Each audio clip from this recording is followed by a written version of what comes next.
பரிசுத்தரும் உலகராஜருமா இருக்கிற இயேசு கிறிஸ்துவின் நாமத்தினாலே இந்த பதிவை பார்க்கிற உங்கள் ஒவ்வொருவரையும் வாழ்த்துகிறேன், வரவேற்கிறேன். அதாவது நாங்கள்லாம் பைபிள் காலேஜ் படிக்கிற காலத்தில் இந்த இயேசு கிறிஸ்துவனுடைய வருகை குறித்து ஒரு சப்ஜெக்ட் இருக்குது. அதை பற்றி டீச் பண்ணுவாங்க. டீச் பண்ணும்போது பயமாக இருக்கும். எப்போ பார்த்தாலும் இது நடக்குது, அது நடக்குது, இனி இந்த காலத்தில் இப்படி நடக்கும், இன்னும் அந்த காலத்தில் அப்படி நடக்கும், அதனால் இயேசு கிறிஸ்து வரப்போகிறாரு அப்படிலாம் சொல்லுவாங்க.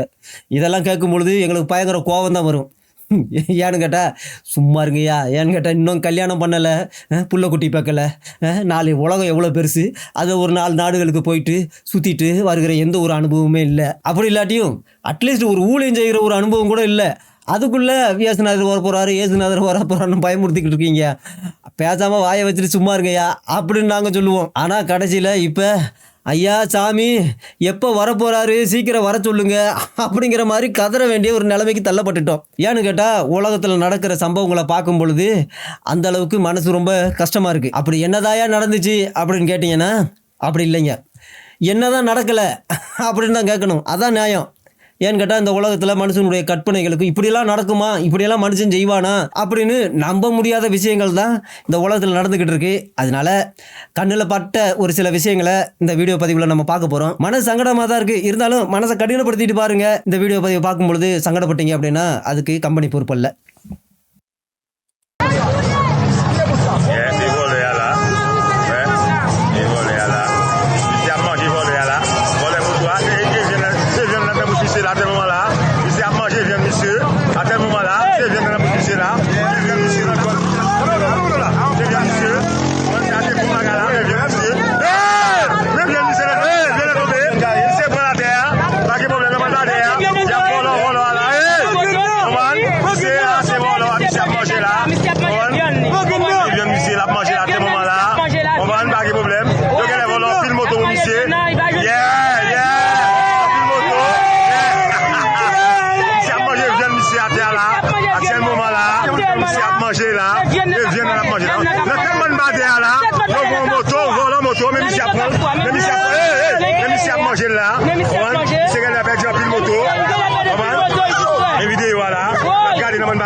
ஐயா என்னையா நடக்குது, எங்களுக்கு உண்மை புரியலை அப்படின்னு கேட்டோம்.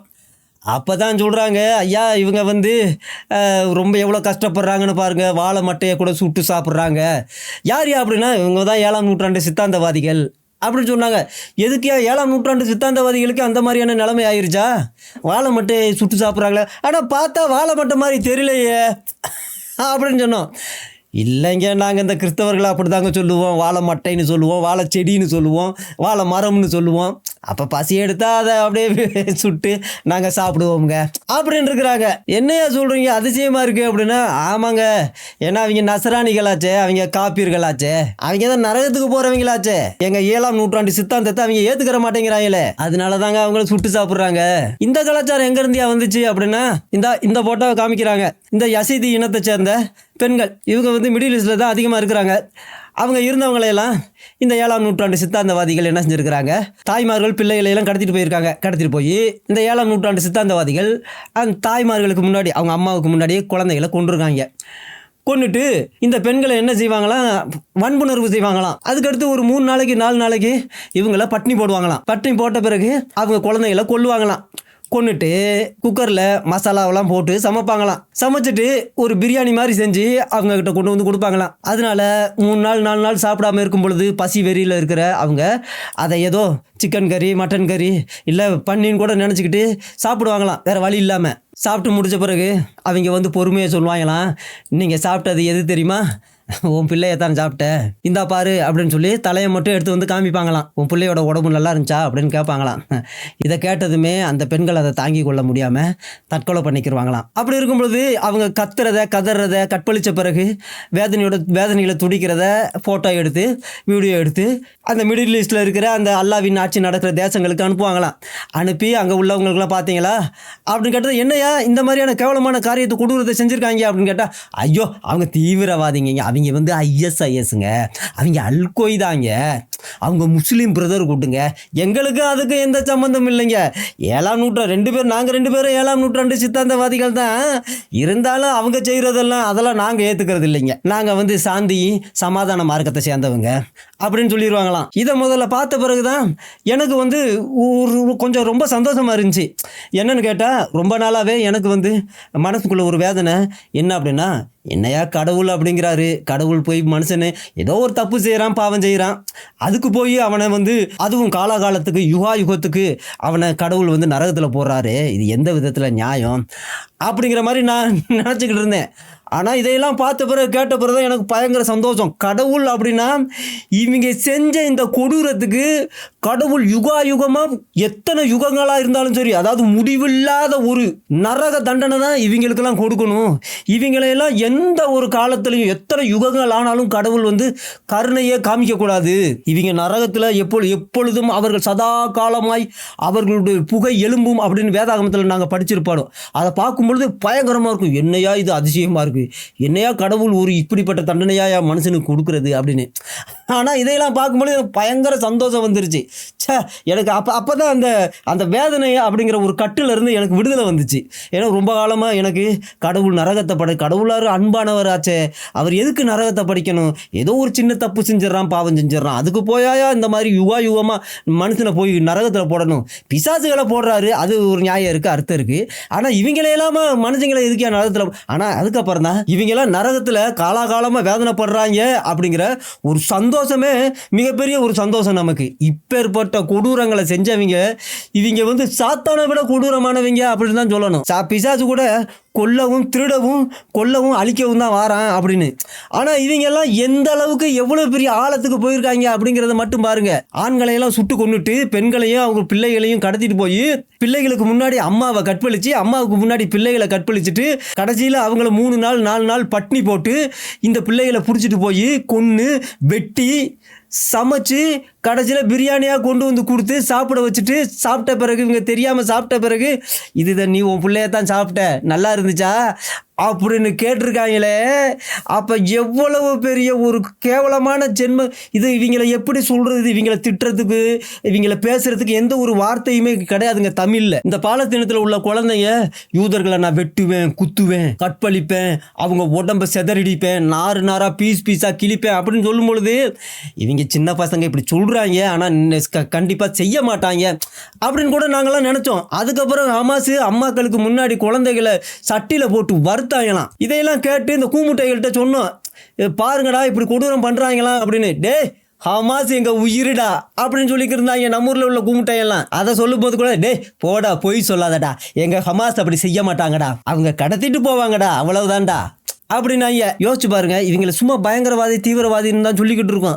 ஆனால் உண்மையில் இவங்க செய்கிறது இதை விட கொடூரமான ஒரு விஷயம். பெற்றவங்களுக்கு முன்னாடி பிள்ளைகளை கற்பழிக்க, பிள்ளைகளுக்கு முன்னாடி பெற்றவங்களை கற்பழிக்க, கொல்ல, இப்படி செஞ்சுக்கிட்டு இருந்தவங்க கடைசியில் அதை விட ஒரு படி மேலே போய் யோசிச்சு சமைச்சு கொண்டு கொடுத்துட்டு கடைசியில் உன் புள்ள தான் நாங்கள் வெட்டி கொண்டு சமைச்சோம், நல்லா இருக்கா, டேஸ்ட்டாக இருக்கா அப்படின்னு கேட்டிருக்காங்களே. இந்த லட்சணத்தில் பெருமை வேற என்ன அப்படின்னா, எங்கள் புத்தகம் தான், இந்த நாங்கள் படிக்கிற இந்த 7ஆம் நூற்றாண்டு சித்தாந்த புஸ்தகம் தான் உலகத்திலேயே அதிகமாக எல்லாராலும், விசேஷமாக ஆப்பிரிக்க நாடுகளில் எல்லாராலும் மனப்பாடம் செய்யப்படுகிற ஒரு புஸ்தகம் அப்படின்னு ரொம்ப பெருமையாக சொல்லிக்கிட்டு இருக்கிறாங்க.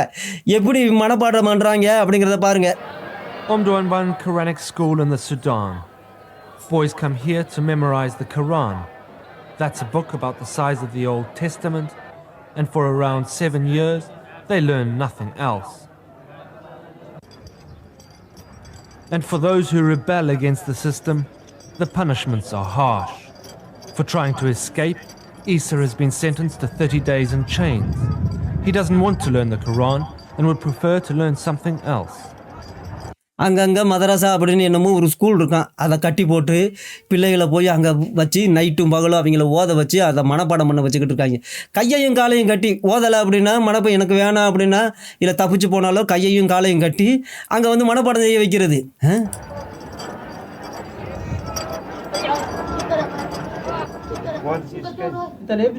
Why did you escape? I don't want to learn the Quran. Why? Too hard work? I want to go to a normal school. Why? But why? ما في ولا أي حاجة. Because then I'll be able to have holidays and see my family. إجازة نجي لها. الأولاد المقيدين ديل. نعم. Why was the boy we interviewed in chains? والله طبعا بيهربوا ما بيقعدوا. ما Was دايرين he يحفظوا. escaped? و He didn't want to دايرين stay and learn the Quran. هذا السبب. في كثير عندنا لغاية We have so many who remained chained until they'd learned all the Quran.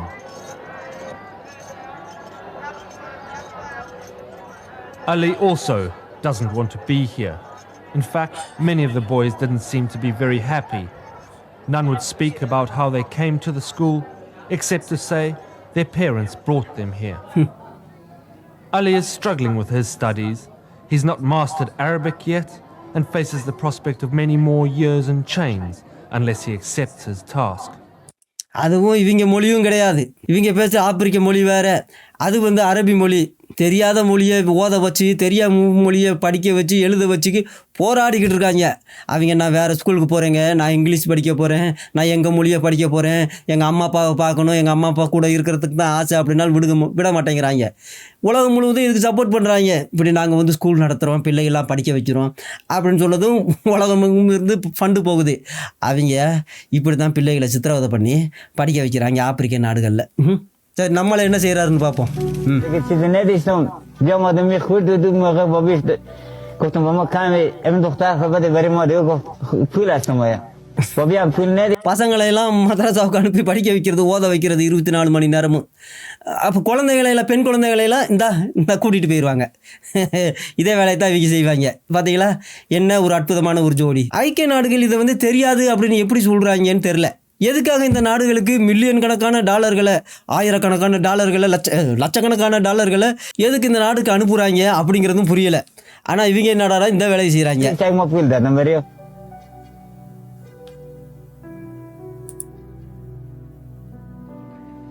در وقتی که بعضی ندادم مثلا احساس خوب نداشتم واقعا من بزرگ دارم. இவனுக்கு 60 வயசான், இந்த பிள்ளைக்கு 12 வயசான். 6 வயசு தான் எதிர்பார்த்துருப்பார் போல இருக்கு, ஆனால் 12 வயசு தான் கிடச்சிருக்கு. அப்போ காசு கொடுத்து இந்த பிள்ளைய வேலைக்கு வாங்கியிருக்காப்புல. கேட்டால் இது எங்கள் 7ஆம் நூற்றாண்டு சித்தாந்தத்தில் அனுமதி, அதை தான் நாங்கள் செய்கிறோம், நாங்கள் என்ன தப்பாக எதுவும் செய்கிறோமா அப்படின்னு கேட்டிருக்காப்புல. இந்த வீடியோ பார்ப்போம்.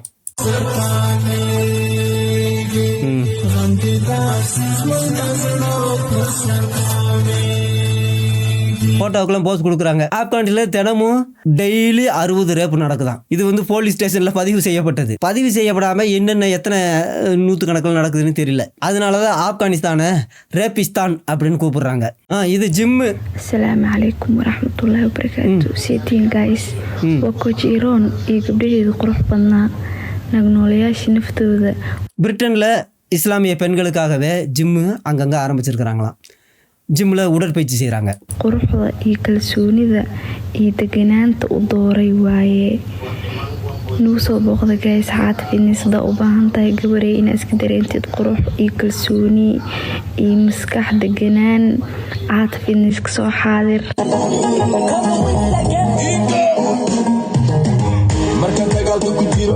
தண்டால்லாம் எடுக்கிறாங்க அதிசயமா. இது துருக்கி.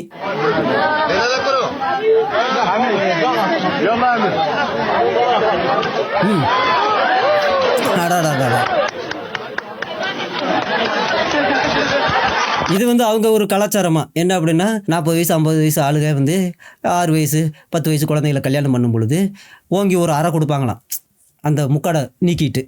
அது அவங்களுடைய கலாச்சாரமா. அப்படி கொடுக்கும்போது அந்த ஊரில் உள்ளவங்கலாம் கைத்தட்டி, ஆஹா என்ன ஒரு அற்புதமான கல்யாணத்தை அல்லாஹ் வந்து நமக்கு கொடுத்துருக்கான் அப்படின்னு சந்தோஷப்படுவாங்களாம். கொலவ சத்தம்லாம் பயங்கரமாக விடுறாங்க.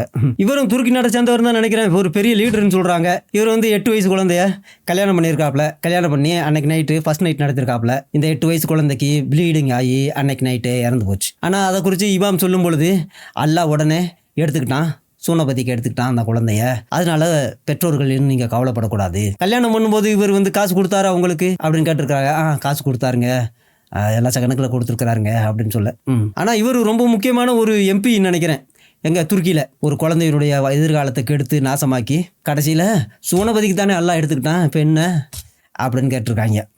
இந்த இது கிறிஸ்தவர்கள் சிரியாவில் يلا عوي عوي عوي حي الله பார்த்தீங்களா حاتم அல்லாஹ் அந்த கிறிஸ்தவர்களை எங்கள் காலு கீழே பூட்ஸுக்கு கீழே கொண்டு வந்து கொடுத்துட்டான். خاقي خاقي டேய் புனிடா خاقي خاقي خاقي அப்படின்னு அடிக்கிறாங்க எங்கள் சிரியாவில்.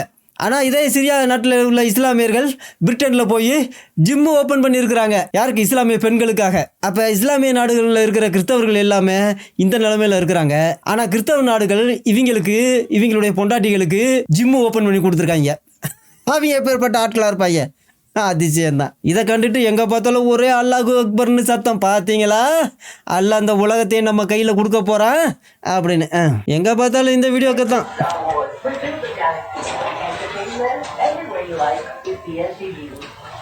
இவங்க வயசுக்கு உள்ள பெண்களை, இவங்க வயசுக்கு குறைஞ்ச அட்லீஸ்ட் ஒரு 5 வருஷம் குறைஞ்ச பெண்களை எல்லாம் கல்யாணம் பண்ணிக்க மாட்டாங்களாம்.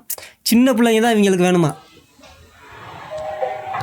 மீடியாவிலேயே எத்தனை வருது அப்படின்னா அப்போ எத்தனை பேருடைய வாழ்க்கையை நாசமாக்கி இருப்பாங்க அப்படிங்கிறத மட்டும் பாருங்க. இது இவங்களுக்கு பெருமையாக இந்த குழந்தைகளை கல்யாணம் பண்ணி அவங்களுக்கு முத்தம் கொடுத்து அதை பார்த்தீங்களா, எனக்கு இப்படிப்பட்ட வாழ்க்கையை அல்லாஹ் கொடுத்துருக்கான் அப்படின்னு சொல்லவும் இதை பார்த்து ஒவ்வொருத்தரும் ஐயோ எனக்கு இப்படி ஒரு வாழ்க்கை கிடைக்காதா அப்படின்னு தேடுறது. இந்த வீடியோ அக்டோபர் 7 ஒரு யூத பெண்ணை ஹமாஸ் எப்படி கடத்திட்டு போகிறாங்க, தூக்கிட்டு போகிறாங்க. இந்த சிறுத்தைகிட்ட இந்த மான் குட்டிகள்லாம் கிடச்சிச்சின்னா எப்படி அடித்து கீறி விளையாண்டு சந்தோஷப்பட்டு கடைசியில் அதை கொண்டு சாப்பிடுமோ அதே போல் தான் இந்த பெண்ணை தூக்கிட்டு போகும்பொழுது எப்படி சந்தோஷமாக விளையாண்டுக்கிட்டு தூக்கிட்டு போகிறாங்கன்னு மட்டும் பாருங்கள்.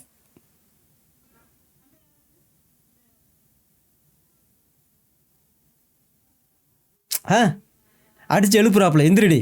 இது ஒரு பெரிய வீடியோ, ஆனால் சின்ன கிளிப்பாக கொடுத்துருக்காங்க. இந்த வீடியோ கிளிப்பு ஆப்கானிஸ்தானில் பாகிஸ்தான்லேயும் இதே கலாச்சாரம் தான். பெண்களை எல்லாம் முக்காடு போட்டு வீட்டுக்குள்ளே வச்சுட்டு பார்ட்டிகளில் எல்லாம் ஆடுறதுக்கு ஆள் இல்லையா, அதனால் அங்கே இருக்கிற அரவாணிகளை கூட்டி கொண்டு ஆட வச்சு அதில் சந்தோஷப்படுறாங்க.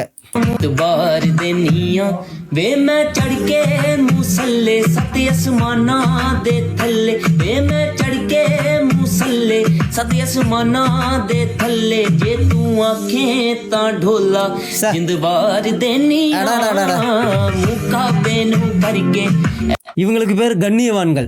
கண்ணியமிக்கவர்களே அப்படின்னு கூப்பிடுறாங்க. பார்த்தீங்களா யூடியூப்ல எல்லாம் இவங்கள தான் கூப்பிடுறாங்க.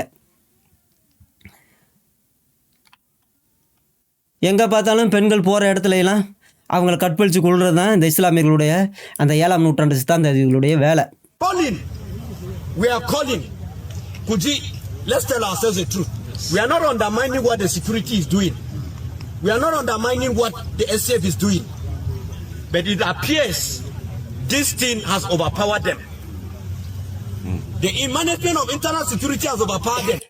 போகிற வழியில் கிறிஸ்தவர்கள் யாரையாவது பார்த்தா எங்கேயாவது வேலை செஞ்சுக்கிட்டு இருந்தாங்க அப்படின்னா சுட்டு கொண்டுறது. இந்த இங்கேயும் 65 வயசு ஆள் 14 வயசு குழந்தைய கல்யாணம் பண்ணிக்கிட்டு இருக்கான். அதை ரொம்ப பெருமையாக குடும்பத்தோடு சேர்ந்து ஃபோட்டோ எடுக்கிறாங்க. நம்மளும் பார்ப்போம்.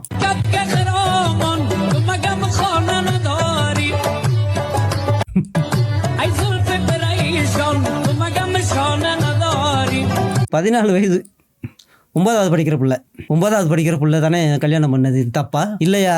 இவனுக்கு 65 வயசாச்சே.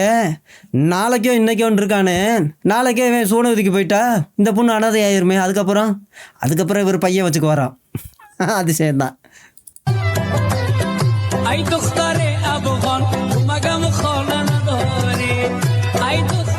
எப்படி இவங்க வெக்கம் இல்லாம இப்படி செய்யறாங்கன்னு புரியல.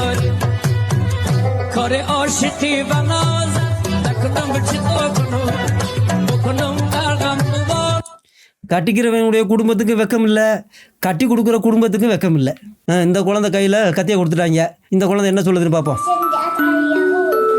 ليش بدك تقطعني اليهودي؟ سرقوا أرضنا بدك تقطعنيهم بإيش؟ يا قوية أنت إن شاء الله. அப்போ இந்த குழந்தையோட அப்பா கேட்குறாப்புல, இந்த குழந்தை சொல்லுது நான் யூதர்களை குத்தி கொல்லணும் அப்படின்னு. உங்கள் அப்பா கேட்குறாப்புல என்னம்மா அப்படி ஏம்மா அப்படிப்பட்ட கோபம் கொலவெறி அப்படின்னு கேட்க, நம்முடைய முன்னோர்களுடைய லேண்டை திருடிப்பிட்டாங்க அதனால நான் குத்தி கொள்ளுவேன் அப்படின்னு சொல்லுது. இதை எங்கள் அப்பா பெருமையாக யூடியூப் சேனல் எல்லாம் வெளியிட்டிருக்காப்புல. பார்த்தீங்களா என் பிள்ளைகளுடைய வைராக்கியத்தை, பக்தி வைராக்கியத்தை அல்லாவுக்காக. இந்த புண்ணியவான்கள் ஐரோப்பிய நாடுகளில் என்ன செஞ்சுக்கிட்டு இருக்காங்கன்னு மட்டும் பாருங்க. கொண்டுட்டான். அவ்வளோதான், வேறு ஒன்றும் இல்லை. கொன்னுடுறது மனுஷங்களை கொன்னுடணும். பாவம் இந்த மனுஷன் கிட்டத்தட்ட 70 வயசு இருக்கும். படிக்கட்டில் தள்ளி விட்டு கொண்டு விட்டு ரொம்ப சந்தோஷமாக கோர்ட்டில் நின்று சிரிக்கிறாப்புல, சந்தோஷப்படுறாப்புல. எனக்கிட்ட காப்பீர்களை கொண்டுட்டாராம். சரி, ஏகப்பட்ட வீடியோ இருக்குது, இன்னொரு நாளைக்கு பார்ப்போம்.